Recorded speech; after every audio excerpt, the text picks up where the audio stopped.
next guest knows that statement all too well, and she has been instrumental in fighting valiantly against the political persecution of President Trump and her staunch opponent, the swamp creatures, hell-bent on ridding Biden's main political opponent, the man you saw right there, President Trump. Let's bring in President Trump's attorney, Alina Habba. Alina, thank you so much for joining us. Talk to me about that ridiculous verdict, $364 million by Judge Engoron, the Democrat, mugging, smiling for the camera. Tish James, she literally ran on a campaign to get Trump. How confident are you that you can appeal this? Because at this point, it's not even about President Trump anymore. It's about democracy at stake. And if they can do it to Trump, they can do it to me. They can do it to you. They can do it to anyone. Yeah, that's well said, Lydia. Thank you. The truth is, you're right. That is exactly what's happening. They can do this to any of us. We've seen them use statutes that are for consumer fraud against private individuals, which is seriously concerning, the fact that the case went as far as it did. But let's not forget that this started 3 years prior. This is not just something that happened in the past year. They were investigating him and investigating him. She started running on getting Trump. That was before she knew anything about President Trump. She said she was going to go in, find things out, and take him down. There's Miss James right there. That is her go-to. This is a political campaign for her. She uses it to get into office, and she's using it to stay in office. And unfortunately, these judges are helping.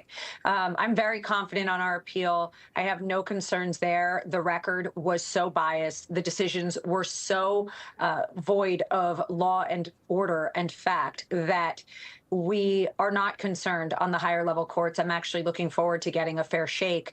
You know, we always knew, Lydia, this was going to be a long run on all these cases. We unfortunately have political motivation and bias, and we've seen it time and time again. So we're just going to fight the fight and keep pushing. Absolutely. And Shark Tank judge, he's also a business developer, a New York investor. I want you to take a listen to what he said about the decision.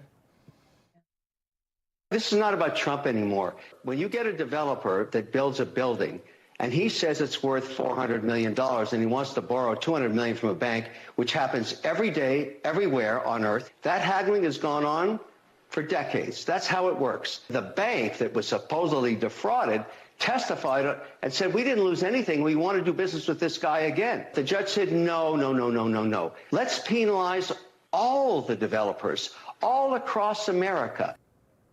What do you make of that statement? Forget about Trump, because it's bigger than Trump at this point. Yeah, I think everyone forgets, and I hope the world remembers something. When these judges are making these decisions, that becomes case law in the state. When you have case law that is so absolutely ridiculous, that means they can use that case law in a case against you. That's the state of New York case law. So if we don't get it reversed, that's a major problem. It's much like the immunity arguments that we have. If you don't reverse it, if you don't have things happen that could affect all presidents, not just President Trump, these items are not Trump only. They're country. They're country laws, and it's a problem. They're thinking so short-sighted, honestly, Lydia, that they're not thinking about the American people. They're not thinking about what's good for all of us. All they want to do is take Trump down in an election. And unfortunately, that is not going to work in the long run. Thank God we have a system with appeals. Thank God we have a Supreme Court that still respects the law and court and law and order and the Constitution, frankly, because we have to overturn this for the rest of the state. We really do. It's not just about Trump. It's about Americans. So Joe Biden, you know, I kind of want to pivot, but it kind of goes in the same vein. He makes a mockery of our justice system. We saw what happened with that Venezuelan illegal alien who is now accused of killing that nursing student, Laken Riley. He was here in New York City.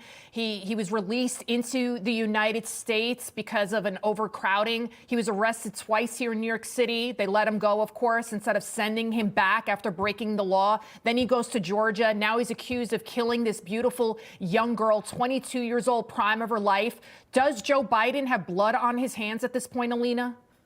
100%. Look, the whole thing with our borders, the whole thing with them bringing these people in so that they could vote in November, because they need 10 million more votes to beat Trump. They need more than that, frankly. This is all by design, and it's not about keeping us safe. New Yorkers are not safe. America is not safe. And Joe Biden is more concerned with his polls, which he can't win fair and square because the man can't even walk. So he has to do this. He has to let you in, and they're not thinking about us. They're just not thinking about our safety. They're not thinking about the fentanyl. They're not thinking about our children. They care about one thing, and that's figuring out a way to cheat. This is the new way to cheat, lie, and steal for 2024. And that's the truth. And it's frightening for me. It's 100% frightening. And it's what keeps us all motivated to keep fighting. All those in court saying that you can't do this. The problem we have is in the state of New York, you've got Eric Adams, you've got Letitia James, and DA Bragg that are more focused on Trump than people that are getting hurt. This poor nurse, as you mentioned, who didn't deserve to die, died too young, all because we don't have borders. We literally have open borders. It's really an atrocity. Our country is in deep trouble, and I don't think November can come soon enough. As long as they don't steal it, we should be in good shape. His polls are amazing. Should the family sue? I mean, couldn't they do something? I mean, Joe Biden bears direct responsibility for allowing these illegals, for allowing cartel members and gang members into this country. We're not, of course, saying that all illegal aliens are criminals. Absolutely not. This country was built on immigration. I'm a child of immigrants myself. I couldn't speak, but we're not talking about that. We're talking about a vetting process, a system in place. Joe Biden, is there any way for him to be held responsible for what he is doing to this country? You know, it's a tough question for me to answer because I'm an attorney for a former president, and presidents have immunities that need to be preserved. And I truly do believe that. I think that presidents need to have immunity so that they can carry out their duties. And I mean all presidents.